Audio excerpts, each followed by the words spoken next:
ஹொசூரில் omni பேருந்தில் 40 லட்சம் ரூபாய் போதைப் பவுடரை கடத்திய பட்டதாரியை போலீசார் கைது செய்தனர். கிருஷ்ணகிரி மாவட்டம் ஹொசூர் ஜூஜுவாடி சோதனைச் சாவடியில் சிப்காட் போலீசார் வாகன தணிக்கையில் ஈடுபட்டிருந்தனர்.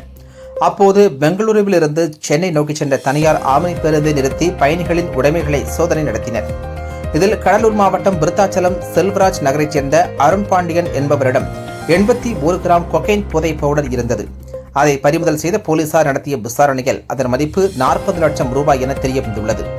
அருண் பாண்டியனை போலீசார் கைது செய்து விசாரித்த போது டிப்ளமோ சிவில் என்ஜினியரிங் பட்டதாரியான அவர் புதுச்சேரியில் பணியாற்றிய போது அக்னி அரசு என்பவருடன் பழக்கம் ஏற்பட்டது. அவர் அருண் பாண்டியனை கோவா அழைத்துச் சென்று கொக்கைன் போதைப் பவுடரை வாங்கி கொடுத்துவிட்டு பெங்களூர் வழியாக சென்னை வருமாறு கூறிவிட்டு அவர் கோவாவில் இருந்து விமானத்தில் சென்றது தெரிந்தது. இதை சென்னையில் சென்று சேர்த்தால் தனக்கு 5000 ரூபாய் கிடைக்கும் என போலீசாரிடம் அருண் பாண்டியன் தெரிவித்துள்ளார். போலீசார் அக்னி அரசுவை தேடி வருகின்றனர்.